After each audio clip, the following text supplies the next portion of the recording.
Hi welcome back to my channel. ఈరోజు కథ నా రాక్షసుడు రెండో భాగాన్ని వినేద్దాం. సీతని చూడగానే హాయ్ అంటూ పలకరిస్తాడు పృథ్వీ.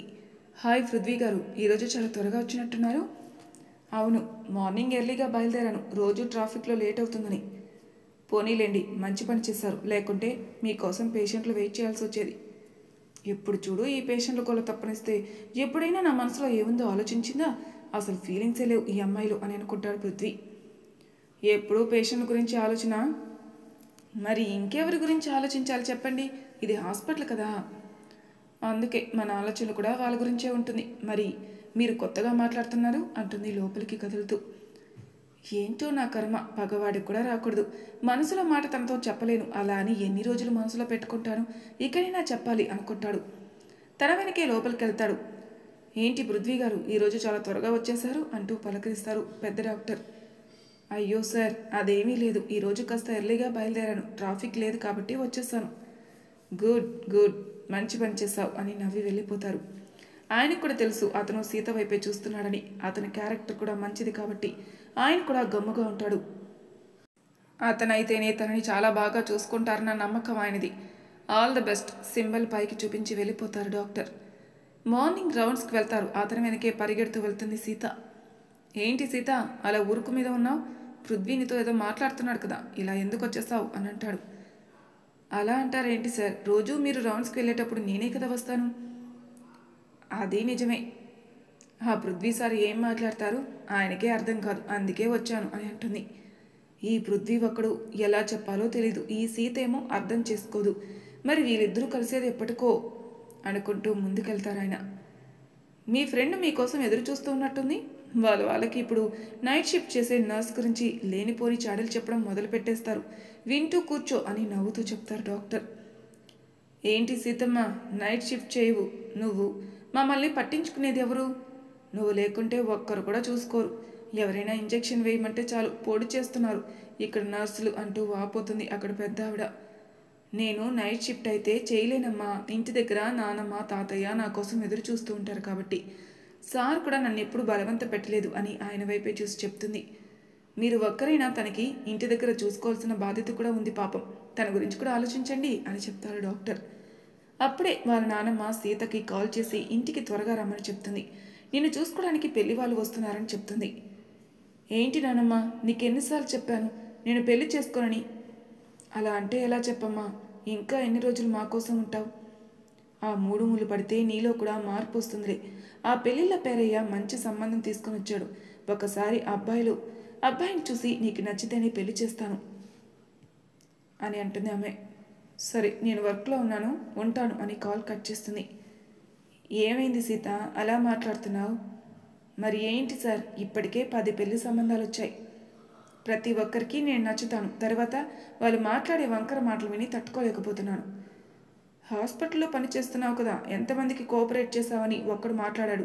చూస్తుంటేనే అక్కడే చంపేయాలన్న ఆవేశం నాకు, కానీ చేయలేను. హాస్పిటల్లో పనిచేస్తున్నంత మాత్రాన అందరూ అలాగే ఉంటారా? మాకంటూ ఒక గౌరవం ఉంది. ఎంతోమంది పేషెంట్లు మాకు ఎంత మర్యాద ఇస్తారో వాళ్ళకేం తెలుసు. అందుకే అనుకున్నాను సార్, ఇక పెళ్లి చేసుకోకూడదని. కానీ నానమ్మ మాత్రం ఊరుకుంటుందా అంటూ వాపోతుంది సీత. నిన్ను అర్థం చేసుకునే అబ్బాయి త్వరలోనే నిన్ను పెళ్లి చేసుకుంటాడులే సీత, బాధపడకు. చిన్నప్పటి నుంచి ఎన్నో కష్టాలు అనుభవించాం, మీలాంటి అమ్మాయికి మంచి రోజులు త్వరలోనే వస్తాయి అని సముదాయిస్తారాయన. నాకు అలాంటి కోరికలు కూడా లేవు సార్, నాకు చేతనే ఇంత సాయం చేసి ఇలాగే ఉండిపోతాను. నానమ్మ తాతయ్య ఉన్నంతకాలం, తర్వాత ఏదైనా ఆశ్రమానికి వెళ్ళిపోదాం అనుకుంటున్నాను అని అంటూ తన మనసులో భావం బయట పెట్టేస్తుంది. అది వింటున్న పృథ్వీకి చాలా బాధగా అనిపిస్తుంది. ఇంత మంచి అమ్మాయి ఎవరి వైపు కూడా కన్నెత్తి కూడా చూడదు. ఎవరైనా తనతో మాటలు కలిపాలి అనుకుంటే వాళ్ళ వైపు కూడా చూడదు. అలాంటి అమ్మాయిని కూడా ఇలా అడుగుతున్నారంటే కలికాలం, ఏం చేద్దాం అనుకుంటాడు పృథ్వీ. రావణ్ ఆఫీస్కి రీచ్ అయిపోతాడు. రౌండ్ వస్తున్నాడు అంటే అందరి గుండెల్లో రైలు పరిగెడుతూ ఉంటాయి. ఎవరైనా నవ్వుతూ కనిపించినా మాట్లాడుతూ కనిపించినా వాళ్ళకి ఎండ్ కార్డు పడిపోతుంది. అందుకే అందరూ అంత జాగ్రత్త పడుతూ ఉంటారు. అందరినీ పరిశీలించినట్టే ఉంటాడు, కానీ ప్రతి మూల ఏం జరుగుతుందో ఒక కన్నీసి లోపలికి వెళ్తాడు. లోపలికి వెళ్ళిన తర్వాత వాళ్ళని లోపలికి పిలుస్తాడు. అందుకే అందరికీ భయం. చూడ్డానికి చాలా బాగుంటారు సార్, కాకపోతే ఆయన కోపాన్ని తట్టుకోవాలంటే ఇంకొక జన్మ ఎత్తాల్సింది అని మాట్లాడుకుంటారు అక్కడ స్టాఫ్. వెళ్ళి వర్క్ చేస్తూ ఉంటాడు. కౌశిక్తో ఆఫీస్ విషయాలు డిస్కస్ చేస్తూ ఉంటాడు. అవును అంకుల్, పెళ్లి చేసుకోమంటే చేసుకొని అంటున్నావంట. అంకుల్ ఫోన్ చేశారు అని చెప్తాడు రావణ్. ఇది మరీ బాగుంది. ఫ్రెండ్కి నేను పెళ్లి చేసుకోరా అని చెప్తే వాడేమో నా మాట పట్టించుకోకుండా నన్ను ఎదిరించి మాట్లాడుతున్నాడు. అలాంటిది నేనెందుకు పెళ్లి చేసుకుంటాను అని మొండిగా మాట్లాడతాడు. నాకు నీకు పోలికేంటి కౌశిక్? జీవితంలో అన్నీ కోల్పోయాక ఇక ఏది కోల్పోవాలి అనుకోవట్లేదు. నా స్వాతంత్రాన్ని కోల్పోను కూడా. అందుకే ఆ పదానికి నేను చాలా దూరంగా ఉంటాను. Same feeling. నేను కూడా అలాగే అనుకుంటున్నాను. చిన్నపిల్లలా మాట్లాడుకు. అయ్యో రామ, నేనేమన్నానా? పెళ్లి చేసుకోను అంటున్నాను. ఇక అమ్మ వాళ్ళ సంగతి అంటావా? నా తర్వాత తమ్ముడు కూడా ఉన్నాడు. వాడికి పెళ్లి చేస్తే అయినా వాళ్ళు సంతోషంగా ఉంటారు. కానీ మీ ఇంట్లో వాళ్ళకి నువ్వు తప్పనిస్తే ఎవరూ లేరు. మరి వాళ్ళ గురించి ఒక్కసారైనా ఆలోచించు అని రిక్వెస్ట్గా అడుగుతాడు కౌశిక్. వాళ్ళ గురించి ఏం ఆలోచించట్లేదు చెప్పు. లగ్జరీ లైఫ్ బతుకుతున్నారు. ఏం తక్కువ చేశాను? కావాల్సినంత ఆస్తి వాళ్ళ దగ్గర ఉంది. వాళ్ళకి నచ్చినట్టు సంతోషంగా ఉండొచ్చు అని చెప్తాడు. డబ్బులోని ఆనందాన్ని వెతుక్కునే వాళ్ళైతే ఈ పాటికి ఎప్పుడో సంతోషంగా ఉండేవాళ్ళరా. కౌశిక్ అలా మాట్లాడుతూ ఉంటే అక్కడ ఉండకుండా లేచి వెళ్ళిపోతాడు. అక్కడి నుంచి కారులో వెళ్ళి ఒక బార్ ముందు కారు ఆగుతుంది. తన మనసులో ఉన్న బాధ పోయేంత వరకు, తన స్పృహ తప్పి పడిపోయేంత వరకు తాగుతూనే ఉన్నాడు. తనకి కోపం వస్తే ఎక్కడికి వెళ్తాడు కౌశిక్కి తెలుసు. అందువల్ల కౌశిక్ కూడా అక్కడికే వెళ్ళాడు. అప్పటికే పడిపోవడం వల్ల బిల్ పే చేసి తనని ఇంటికి తీసుకుని వెళ్తాడు. కొడుకుని కౌశిక్ తీసుకురావడం చూసి చాలా బాధపడతారు వాళ్ళు. తను పడిపోబోతుంటే రజని వెళ్ళి పట్టుకోబోతుంది. అంత మత్తులో కూడా నన్ను టచ్ చేయొద్దనే పదం అతని నోటి వెంట వస్తుంది. ఏదో ఒకరోజు మారుతాడు, మమ్మల్ని తల్లిదండ్రులుగా గుర్తిస్తాడని ఎదురు చూశాను అత్తయ్య. ఈ రోజుతోటే ఆ ఎదురు చూపులు కూడా పోయాయి అని అర్థమవుతుంది. అందుకే వాడిని కష్టపెట్టడం నాకు ఇష్టం లేదు. నేను ఆయన ఏదైనా వృద్ధాశ్రమానికి వెళ్ళిపోదాం అనుకుంటున్నాం. ఏంటి రజని అలా మాట్లాడుతున్నావు? మరి కాకపోతే ఏంటత్తయ్య? నేను కావాలని తప్పు చేశానా?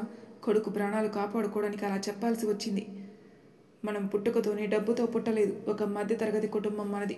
అలాంటిది మనకి ఎవరైనా గౌరవం ఇస్తారా? సహాయం ఆశిస్తే ఒకరు కూడా మన వైపు చూడరు. అప్పుడు మనం ఉన్న పరిస్థితికి ఎక్కడ వాడి ప్రాణాలు పోతాయని మేము అలా ఆలోచించి ఆ రోజు అలా చేయాల్సి వచ్చింది. కానీ మేము తప్పు చేశామని భావించి అప్పటి నుంచి మమ్మల్ని దూరం పెట్టేశాడు. డబ్బు మీద వ్యామోహం పెంచుకున్నాడు. తిండి నిద్ర మాని మరీ ఈ పొజిషన్కి రావడానికి ఎంతో ప్రయత్నం చేశాడు. దాన్ని మేము తప్పుపట్టడం లేదు. కానీ మమ్మల్ని శత్రువులుగా చూసి ఇంకా మా గుండెని పగిలేలా చేస్తున్నాడు. అలాంటప్పుడు ఇంకా ఇంట్లో ఉండి మాకు ఏం ఉందని చెప్పండి. ఆ రాముడే 14 సంవత్సరాల పాటు అరణ్యవాసం చేశాడు. ఆయన ఒక గొప్ప మహారాజు తండ్రి మాట కోసం అరణ్యపాలు అయ్యాడు. కానీ అందరూ ఇంటికి తిరిగి రమ్మన్నారు. వెళ్ళాడా? వెళ్ళలేదు. ఎంతో కష్టాలు ఎదుర్కొన్నాడు. సీతాదేవి కోసం పోరాటమే చేశాడు. అలాంటి ఆయన పడిన కష్టాలతో పోలిస్తే మన బాధ ఆయన కాలి గోటికి కూడా సమానం కాదు. ప్రతిదానికి పరిష్కారం ఉంటుంది. ఎదురు చూద్దాం. ఆ రామయ్య మన మీద కరుణిస్తాడేమో అని. అలా కాదు అంటారా? మీరు వెళ్ళిపోతానంటే కూడా నేను ఆపను. అది మీ నిర్ణయం అంటుంది రాజలక్ష్మి. ఇన్ని సంవత్సరాలు ఎదురు చూసావు కదా రజని. ఆ రామయ్య మన మీద కరుణిస్తాడేమో. ఇంకొన్ని సంవత్సరాలు చూడడంలో తప్పులేదుగా అని అంటాడు భర్త. ఇక ఏం మాట్లాడకుండా కొడుకును చూసి బాధపడుతూ ఉంటారు వాళ్ళు. అవునాంటీ, అమ్మమ్మ చెప్పింది అక్షరాల సత్యం. తప్పకుండా మంచి రోజు వస్తుంది. మీరు బాధపడకండి అని చెప్పి వాళ్ళని ఓదార్చి ఇంటికి వెళ్ళిపోతాడు కౌశిక్. డాక్టర్ గారి దగ్గర పర్మిషన్ తీసుకుని ఇంటికి బయలుదేరుతుంది సీత. ఏంటి సార్, మీ స్టూడెంట్ అప్పుడే బయలుదేరింది ఇంటికి? మరేం చేస్తుంది? తనకి పెళ్లి చూపులు కదా, అందుకే వెళ్ళింది. ఏంటి సార్, ఏదో గుడ్ న్యూస్ చెప్తున్నట్టు అంత సంతోషంగా చెప్తున్నారు? మరి కాకపోతే ఏంటి? నువ్వు వచ్చి 6 నెలలైంది. 6 నెలల నుంచి తన వైపు చూస్తూనే ఉన్నాం. కానీ నీ మనసులో మాట ఎప్పుడైనా తనకి చెప్పావా? అంత ధైర్యం చేయకుంటే ఎలా చెప్పు? మరి తను ఎప్పుడు నిన్ను అర్థం చేసుకుంటుంది? నువ్వు ప్రపోజ్ చేయాలి, తను రిజెక్ట్ చేయాలి. తర్వాత నువ్వు తన చుట్టూ తిరగాలి, తను రియలైజ్ అవ్వాలి.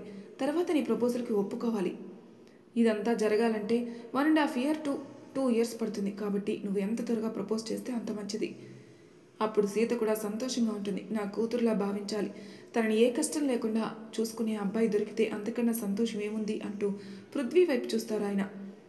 తప్పకుండా సార్, నా మనసులో మాట చెప్పేస్తాను. కానీ ఈ లోపల తనకి పెళ్లి కుదిరితే? అలాంటిది అస్సలు జరగదులే. ఇప్పటికే 10 సంబంధాలు వచ్చాయి. వచ్చిన వాళ్ళు హాస్పిటల్లో పనిచేస్తున్నామని వంకరగా మాట్లాడడం తనకు నచ్చలేదు. కాబట్టే ఇప్పుడు వచ్చిన వాడు కూడా ఏదో ఒకటి మాట్లాడతాడు. తను ఎలాగో పెళ్లి కొప్పుకోదు. డోంట్ వరీ, టెన్షన్ పడకు అని అంటారు. అంతే అంటారా? ఒకవేళ కుదిరితే? అయ్యో, ఎంత చెప్పిన తర్వాత కూడా నీకెందుకయ్యా టెన్షన్? రేపు తనే వస్తుంది కదా, తనని అడిగి తెలుసుకో, నీకే తెలుస్తుంది అని చెప్పి వెళ్ళిపోతారు ఆయన. ఏంటో సార్ అంత కూలుగా చెప్పి వెళ్ళిపోతున్నారు. నాకేమో ఇక్కడ భయం మొదలైంది. ఎక్కడ వాళ్ళ పెళ్ళి ఫిక్స్ అయిపోతుందని. దేవుడా అలా జరగకుండా చూడు అని అనుకుంటాడు. ఇంటికెళ్ళిన సీతని అందంగా ముస్తాబు చేసి తీసుకుని వస్తుంది వాళ్ళ బామ్మ. అంత అందమైన సీతను ఎవరు మాత్రం కాదంటారు చెప్పండి. అబ్బాయి కలర్ తక్కువ, అందులోనూ లావుగా ఉన్నాడు, కానీ ఆస్తి బాగుంది. ఆ అమ్మాయిని బాగా చూసుకుంటారనుకున్నారు ముసలి వాళ్ళు. అందరికీ కాఫీ ఇవ్వడానికి వెళ్తుంది. కాఫీ తీసుకోలే తర్వాత అబ్బాయి తనను కింద నుంచి పై వరకు చూస్తూనే ఉన్నాడు. నేను తనతో వంటగా మాట్లాడాలి అని అడిగాడు. అందులోనూ అది పల్లెటూరు కాబట్టి అంత స్వేచ్ఛ లేదు. ఒంటరిగా మాట్లాడాలంటే అమ్మాయిని పంపాలి అంటే కొంచెం ఆలోచిస్తారు వాళ్ళు. అంటే అది బాబు అని నసుకుతుంది పెద్దావిడ. పెళ్ళిళ్ళ పేరయ్య, ఏం పర్వాలేదు. ఆ అబ్బాయి మనసులో ఏమన్నా ఉంటే అమ్మాయితో చెప్తాడు, అందులో ఏమీ తప్పు లేదు అని అంటాడు.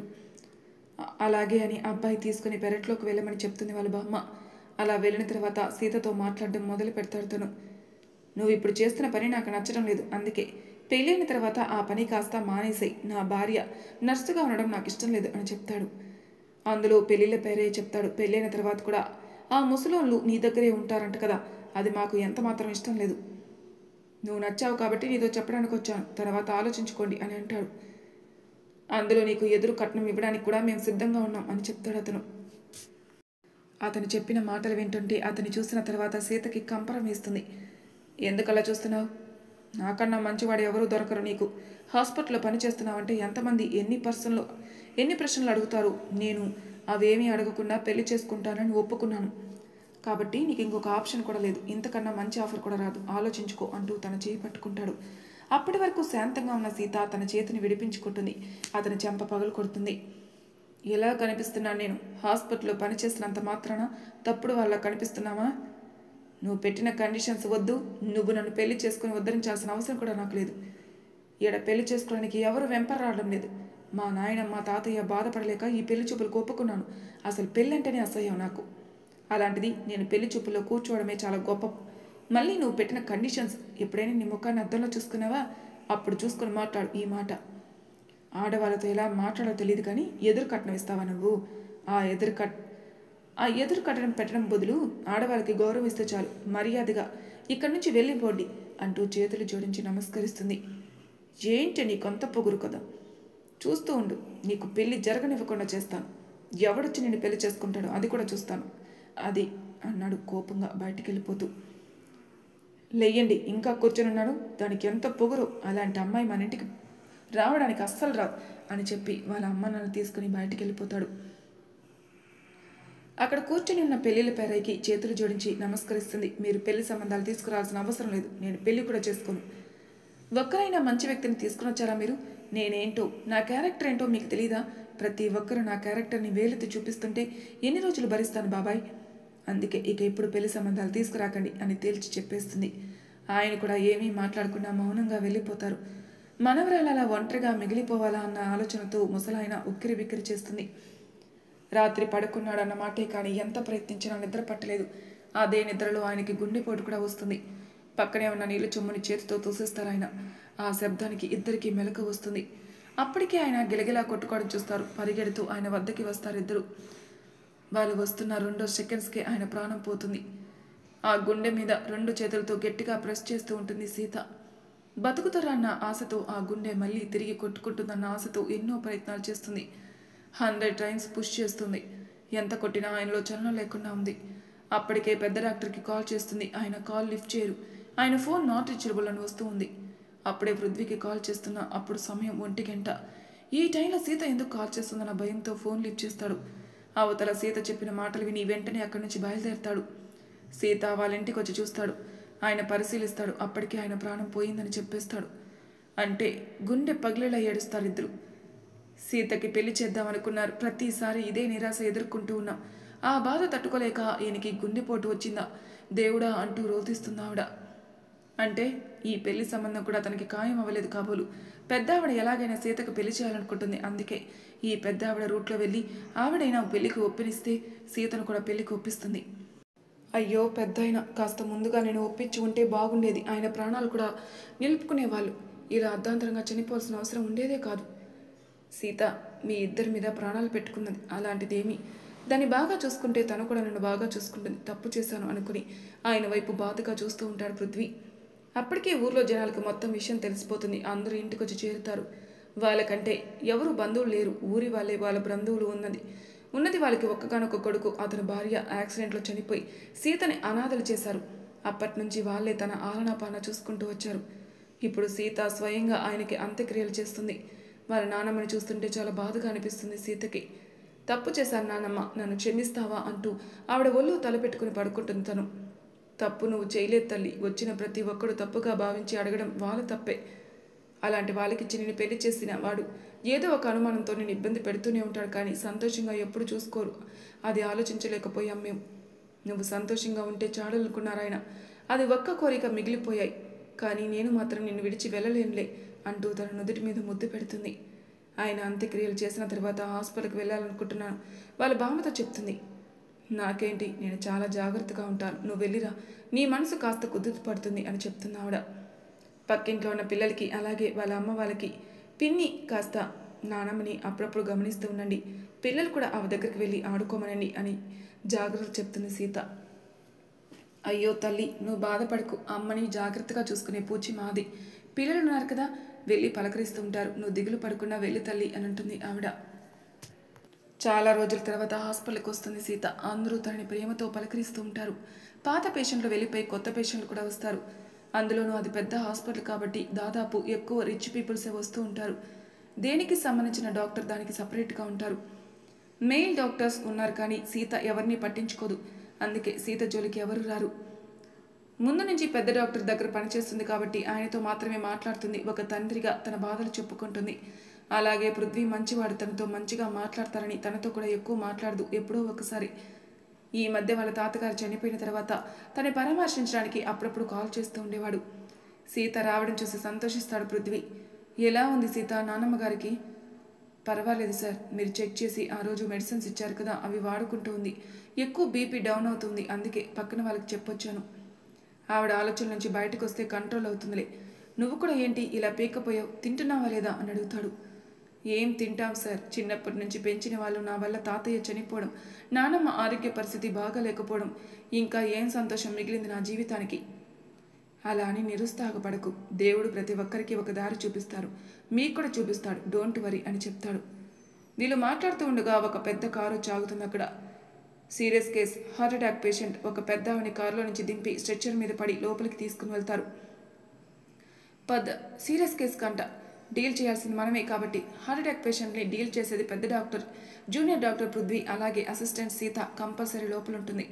అందుకని ఆమెని ఐసీయూకి షిఫ్ట్ చేస్తారు. అలాగే వీళ్ళిద్దరు కూడా పరిగెడుతూ లోపలికి వెళ్తారు. బాగా పలుకుబడి ఉన్న ఫ్యామిలీ కాబట్టి డాక్టర్ కూడా అలాగే వస్తాడు. మరి తర్వాయి భాగంలో ఏం జరుగుతున్న నెక్స్ట్ ఎపిసోడ్లో తెలుసుకుందాం. అంతవరకు నా ఛానల్ సబ్స్క్రైబ్ చేయని వాళ్ళు ప్లీజ్ సబ్స్క్రైబ్ చేసుకోండి, లైక్ చేసి షేర్ చేయండి. మీ అభిప్రాయాలు నాకు కామెంట్ రూమ్లో తెలియజేయండి. Thank you for listening.